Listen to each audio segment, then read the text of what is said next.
안녕하세요. 생명의 흐름 뉴스입니다. 흐름 뉴스를 통해 그분의 몸된 교회 안에서 주님의 움직임을 볼 수 있기 바랍니다. 며칠 후면 우리나라의 큰 전통 명절인 음력 설을 맞아 그리스도인들도 우리의 가족과 친지들과 함께하는 시간을 가질 텐데요. 주님의 참된 이스라엘인 그리스도인들이 어떻게 명절을 보내야 하는지 생각해 보겠습니다. 안녕하십니까? 오늘날 많은 사람들은 설날과 추석을 큰 명절로 생각하고 그날들을 기억하고 즐깁니다. 우리 그리스도인들은 어떤 명절을 즐겨야 합니까? 레위기 23장에서 하나님은 이스라엘 백성들에게 1년 중 지켜야 할 명절을 7가지나 말씀하고 계십니다.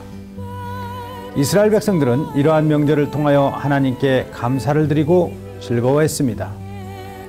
오늘은 이 7가지 명절 중에서 그해 상반기에 있는 4가지의 명절만을 말씀드리겠습니다. 첫 번째 명절은 유월절입니다. 유월절은 하나님의 심판이 넘어가다라는 의미가 있습니다. 이 유월절은 출애굽기에서 처음 언급되었는데요. 출애굽기 12장 2절에서 유월절의 날짜가 7월 14일에서 1월 14일로 바뀌는 것을 볼 수 있습니다. 이 새롭게 바뀐 달을 아비벌이라고 했는데 그 뜻은 새로 싹이 남 또는 생명의 새로운 시작을 의미합니다. 이것은 우리의 육신적인 출생의 달이 첫째 달이 되지 않고 세상인 애굽에서 구원받은 그 날이 곧 영적인 생명의 출생의 첫째 달이 되었다는 것을 말합니다. 그들은 또한 유월절 저녁에 어린 양을 잡아서 그 피는 그 집의 상인방과 좌우 설주에 바르고 고기는 무교병과 쓴나물과 함께 먹었습니다. 이것은 우리의 어린 양이신 그리스도께서 우리의 구속을 위해 십자가에서 흘리신 그 피를 의미하며 고기는 우리의 생명을 위해 공급되시는 그분의 생명을 상징합니다. 유월절 날에 이스라엘 백성들이 여호와 앞에서 함께 먹으며 누렸듯이 우리도 그리스도의 참 유월절을 먹고 누리며 체험해야 합니다. 골로새서 2장 17절은 이렇게 말합니다. 이런 것들은 장래일의 그림자이며 그 실체는 그리스도께 속한 것입니다.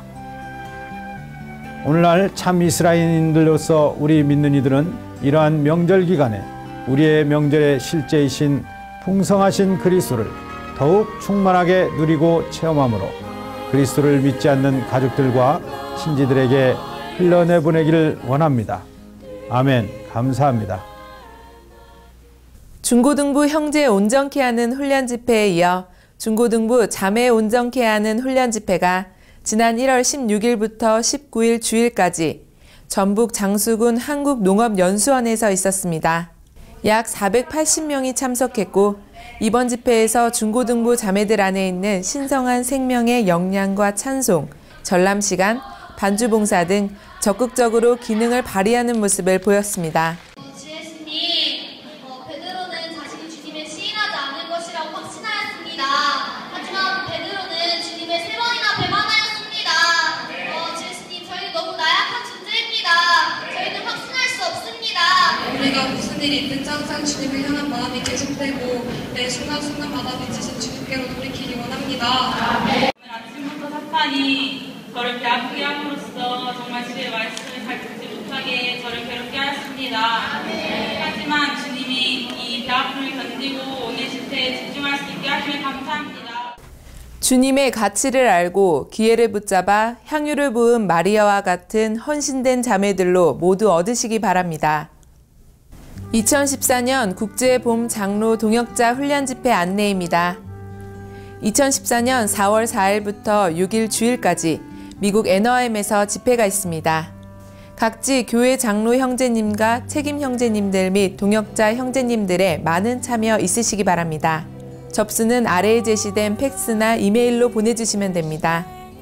한국 복음서원 소식입니다. 새로 나온 신간을 소개해드리겠습니다. 이번에 새로 소개해드릴 책은 하나님의 구원의 목적입니다. 이 책은 위트니스리 형제님이 1962년 4월과 7월에 중국어로 전한 11메시지로 구성되어 있습니다. 그리스도인들 가운데 주요 문제는 우리가 하나님의 구원이 우리, 곧 개인들을 위한 것이라고 믿는 데에 있습니다. 우리는 하나님의 구원이 교회를 위한 것이라고 생각하지 못합니다. 우리는 자신을 위해 구원을 받고 은혜와 축복을 얻는 것에 대해서는 깊이 생각하면서도 하나님께서 그분의 교회를 가지시도록 해드리는 것은 생각하지 않습니다.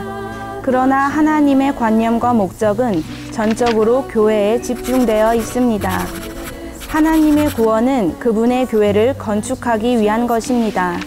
교회의 증거는 우리가 상상하듯 흩어져 있는 영적인 사람들에게서 나오지 않습니다.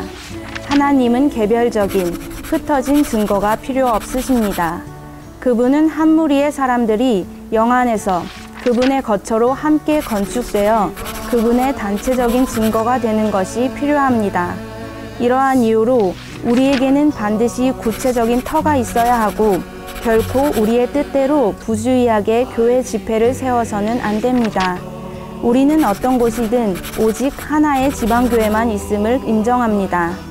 교회가 영적이든 어리든 혹은 체험이 많든 적든 상관없이 믿는 이들은 그 안으로 반드시 건축되어야 하고 자신의 선택권을 가져서는 안 됩니다.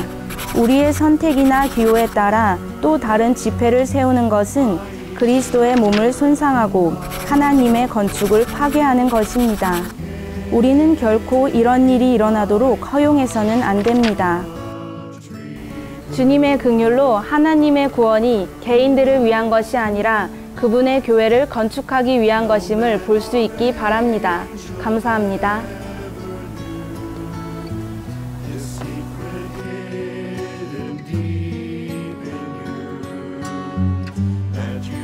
회복력과 라이프 스타일은 주님의 회복의 위대한 유산입니다.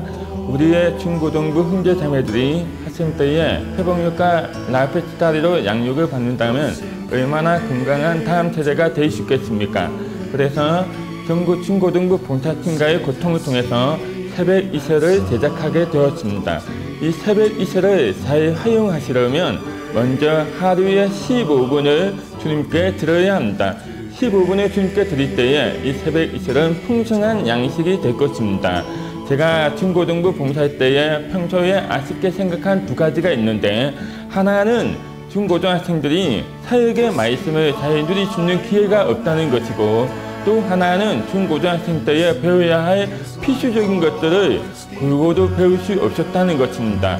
이 새벽 이슬에는 이 두 가지를 잘 담아서 우리 아이들이 사도들의 건강한 가르침으로 양육을 받을 수 있도록 할 것입니다. 주님께서 새벽 이슬을 높이도록 사용하셔서 10,000명 이상의 중고등학생들이 활용하는 양식이 되게 하시기 원합니다. 이번 겨울훈련 창세기 결정연구 개요와 양식, 미니스트리가 나왔습니다. 고린도전서 5장 7절에서 그리스도는 우리의 유월절이라고 말씀하십니다. 그분은 우리가 구속받고 하나님과 화목하게 될 수 있도록 십자가에서 희생되시어 우리의 유월절이 되셨습니다. 그러므로 그분은 우리의 잔치이십니다. 이번 명절에 참된 명절이신 그리스도를 우리의 가족과 친지들에게 소개하는 기회가 되시기 바랍니다. 감사합니다. 항상 평안하세요.